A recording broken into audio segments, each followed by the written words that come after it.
Hi hello ഈ ചോറുന്നത് കഴിഞ്ഞിട്ടുള്ള എൻ്റെ പുറക്കിത്തുന്ന വീഡിയോയിലേക്ക് എല്ലാവർക്കും സ്വാഗതം. ഇങ്ങനെ അച്ചാറെടുക്കുന്ന ആരെയുണ്ടോ?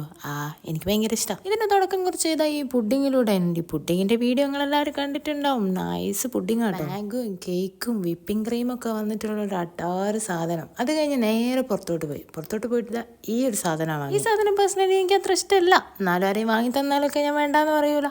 അങ്ങനെ അത് 2-3 കഴിച്ചു. ഇറങ്ങി തിരിഞ്ഞ് പുറയിലെത്തി നോക്കുമ്പോൾ എന്നെ നോക്കി നിൽക്കുന്നൊരു ബർഗർ, ബേക്കറിയിൽ നിന്ന് വാങ്ങുന്ന ബർഗർ കേട്ടോ. ഇത് അടിപൊളി സാധനമാണ്. ഇതൊന്നും കഴിച്ചു. ഫേവറേറ്റ് ആയിട്ടോ, നമ്മൾ വൈകുന്നേരം ആദാമിൻ്റെ ചായക്കടയിൽ പോയിട്ടുണ്ടായിരുന്നു. അവിടുത്തെ സ്നാക്സ് ഒക്കെ വേറെ ലെവലാണല്ലോ. അവിടുന്ന് കഴിച്ചാണ്. അടിപൊളി 2 സ്നാക്ക് എടുത്തിട്ടുണ്ട്.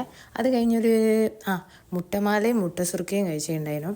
അതും അടിപൊളി. അതും അവിടെ നിന്ന് തന്നെ വാങ്ങിയതാണ്. ബീച്ചിൽ പോയിട്ടുണ്ടെങ്കിൽ ഉപ്പിലിട്ട് മസ്റ്റ് ആണല്ലോ. പൈനാപ്പിൾ തെരഞ്ഞുകൊണ്ട് നിൽക്കുകയാണ് കേട്ടോ. ഇതെന്താ ഇപ്പോൾ ആരോ കടിച്ചു വെച്ചാന്നൊന്ന് പഠിച്ചോനറിയാം.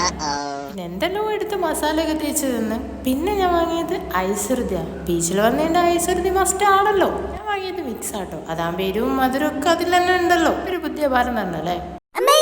അത് കഴിഞ്ഞ് വീട്ടിൽ ചെന്ന് നോക്കുമ്പോൾ വൈകുന്നേരത്തെ ചായക്കടി എടുക്കാണ്ട് അങ്ങനെ തന്നെ വെച്ചിട്ട് എന്തായാലും സ്നേഹം. നല്ല അടിപൊളി കട്ട്ലേറ്റും നല്ല അടിപൊളി ഫലാഫിലും ആയിരുന്നു കേട്ടോ. അങ്ങനെ അതും കൂടെ കഴിച്ച് രാത്രി വേറെ ഫുഡൊന്നും കഴിച്ചില്ല കേട്ടോ. അതും കൂടെ കഴിച്ച് ഈത്തപ്പഴവും കൂടെ കഴിച്ചപ്പോൾ റാഹത്തായിട്ട് കിടന്നുറങ്ങി. അപ്പോൾ അടുത്ത വീഡിയോ കാണുന്നവരേക്കും ബൈ ബൈ.